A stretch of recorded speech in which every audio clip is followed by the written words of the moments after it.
What's going on, guys? Welcome back to the channel. All right, and again, we're back on the E46. So we're doing the rear hubs and rear bearings today. Bit different to the fronts. There's a lot more involved. There's like specific tools, and I've seen tutorials, and we're gonna maybe try and do it a little different way. Nothing dodgy, but just, I don't have the tools. So no, I have half of them. There's some specific ones that we might be able to work around. So look, let's jump in, start whipping these wheels off and get this done as quick as we can.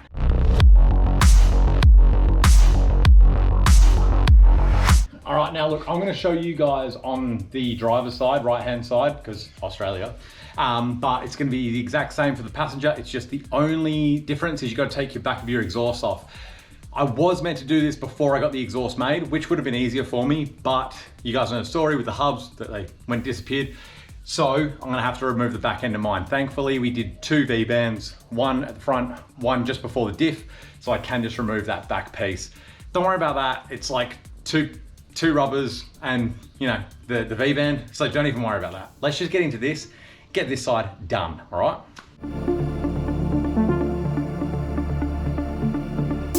All right, wheels off, nice and easy. Now, the tutorials that I saw, some were saying 36 mil, some were saying 30 mil. It's a 30, okay? This is a 320. Maybe the M3s are a 36, that would make sense, maybe bigger drive shafts, but yeah, this is a 30. So I just gotta knock that out and then rip that off, right? Pretty easy, kind of similar to the fronts. So I'm gonna take this out, then we're gonna take the brake off and just hang it up. And then obviously the 6mm hex, pull the brake disc off and so on. So let's just kind of get that bit done. That's the easy bit.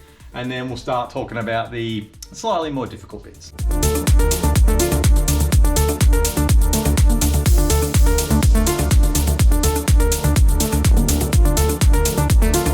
All right, so you just saw the screwdriver graveyard to get these off. That was a real pain, but hey, they're off now. So now two 16mm, I think they're 16s, or are they down here somewhere? Two 16s, get the brake caliper off and hang it up. And then we'll take this off.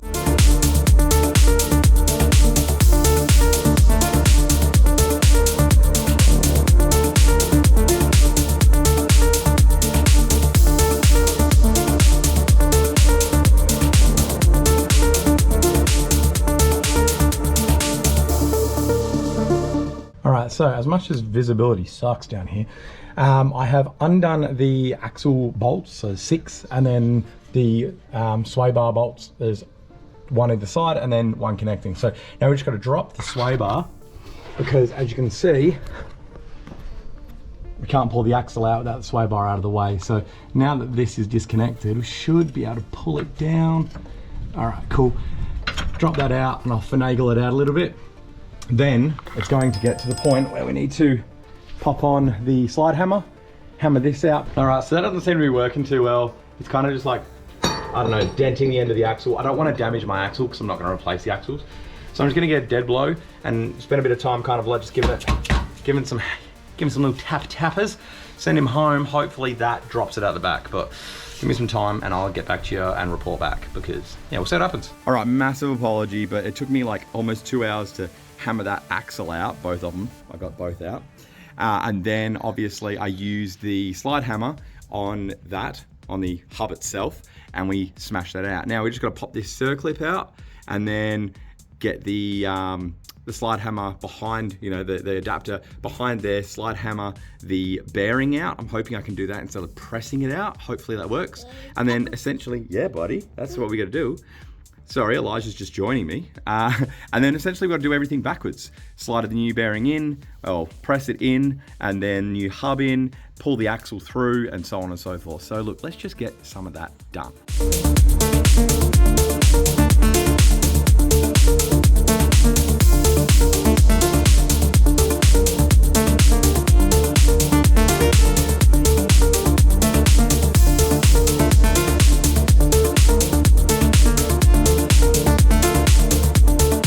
To the mobile mechanic, I said, oh, you should have taken it to a bearing pressing joint. I am the bearing pressing joint, you waste man. So bearings are out. Now we're completely as undone as we can be, you know what I mean? So I was getting to a point and I was just like, I'm gonna be honest with you, every step of this job has been very hard. I got, obviously you guys know I'm on the big Milwaukee tools now, and even just like knocking out the rear nut inserts, you know, like you knock them in so the nut doesn't move. That took like, well, you guys saw earlier in the video, it took ages. Like all these screwdrivers died, blah, blah, blah, blah, blah. Pretty should use a chisel, don't have a chisel, maybe I do, whatever. It's just been a lot of things, like, you know, need to buy the slide hammer, need to buy the bearing puller, all this kind of stuff. I even got to a point the other day, that's why I put that last little comment in, that I reached out to a mobile mechanic, because I was like, okay, I'm just gonna get a mobile mechanic out here to come and remove the bearings with a, like, you know, because, oh, mobile mechanic, he'll have a kit, he'll have one of these bearing pullers. This one over here, that one there, it was like 75 bucks off of eBay, but it's like what you need. It's robust, like it is what it's meant to do, you know what I mean?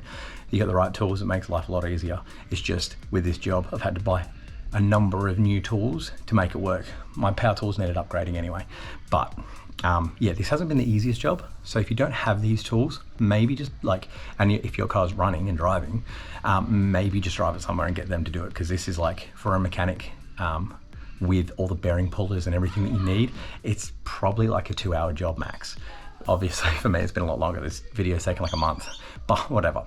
Anyway, we're as undone as we can be. You just saw me clean the surfaces out with a bit of WD-40 and just the kitchen scourer. Like, I don't want to take sandpaper to it. I don't want to go crazy. I just want to get rid of any like rusty bits or, you know, corroded bits or whatever. Just clean it up.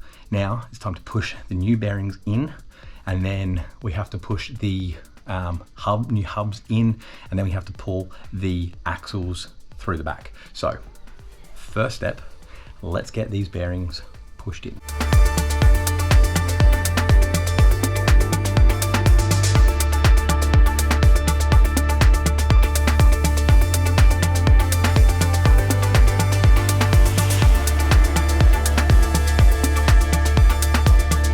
All right, so both axles are back in, bearings are in, axles are in, nice and tight, exactly how they should be. Yeah, that bearing puller kit, oh, dude, so worth the money. Anyway, now we have to get the axles in. I think this is gonna be the next point that I get held up. You guys will see it like that, but I think I need an axle puller. I am gonna clean up the splines and then see how far it will comfortably slide in. And I'm hoping I can use the old nut to pull it through. I do have new nuts to go on, like the locking nuts, or whatever you want to call them, the hub nuts. I've got fresh ones, so once it's all pulled through properly, then I'll just use those. But I'm hoping I can use these, but I think the threads are a little bit too deep to actually do that. So let me clean up the splines, get them situated, and see where we're at. All right, so great news. I didn't need the axle puller. I put this axle in and it wasn't far enough to get the nut on, so I was like, oh, okay, I'm gonna need an axle puller. And I thought, oh, I'll just chuck the other axle kind of in situ just so it's off the floor out of the place, because I just cleaned it all up, and it did slide just enough through to get the old nut on and pull it through with the nut, which is great. So I pulled this one out, cleaned it up, did the same thing, and here it is. So all I have to do now is torque up this one, the other one, and the axle bolts at the diff. Then put the new brake disc on, new pads, put that back on, sway bar back on, and then the exhaust back on, and we're done. Then it can go back on the floor, so that's great. So let's get that done. Let's start torquing some nuts up.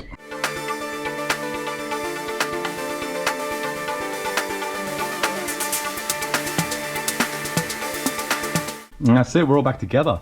So new discs, new pads, new bearings, new hubs, new nuts, everything. We're all sorted. Now, they are 75 foot-pounds and this is 225 foot-pounds. So we're done. I am stoked. Sway bar back in. Keen eyes will see stock suspension. I'm just gonna run stock suspension to get it registered. It's just easier. Then we'll I'm gonna actually do a video right at the end once this is all running and we've got it all registered and everything, where we're gonna go BC coilovers, big brake kit, VSKFs, slam it, and wheel alignment, and it'll all be in one video. So we'll go from like real grandpa spec, high up in the air, old brakes, old suspension, to slammy boy big brakes and VSKFs. Whew, I'm stoked that's done. Put the wheels on, get it back on the ground. There we go, boys and girls, it's done. That's all the 5 stud conversion's done. Now we are obviously back at stock height. That's crazy for stock height. Like, that doesn't even look that bad. You know what I mean? Obviously you go to like there when you slam it, but see what I mean with the, I don't know if you can see it. See the edge of the rim and the guard? There's some, like, even when it's jacked up like this and not like tucking down, there's a lot of room there. So VSKF is gonna look fat. All right, so that's me done. That is it, finished for this video. 5-star conversion done, all the new brakes ready for licensing, on, ready to go. Very, very happy. Now it's just aircon lines and off to get wired and tuned. Now, I know a while ago I was like, ugh, got nothing left to do. Found some things to do. I do want to get the aircon lines done before I send it off, because then I can make sure everything works. So I'll just do those. You can get custom lines that you can make yourself, which is exactly what I'm going to do, because I do everything myself. Because, yeah, mechanics, look, those of you that are mechanics out there that do want to do jobs and do jobs, I respect you. But the ones that you call up and they're like, nah, can't do it. Nah, should have done it this way. Wham, wham. Waste, man. Anyway, thanks for coming along. Please like, comment, subscribe if that's what you want to do. You know, follow the channel if you want to see the rest of the builds, all that kind of stuff. I'll get videos out when I can. Appreciate you all. See you in the next one. See you guys.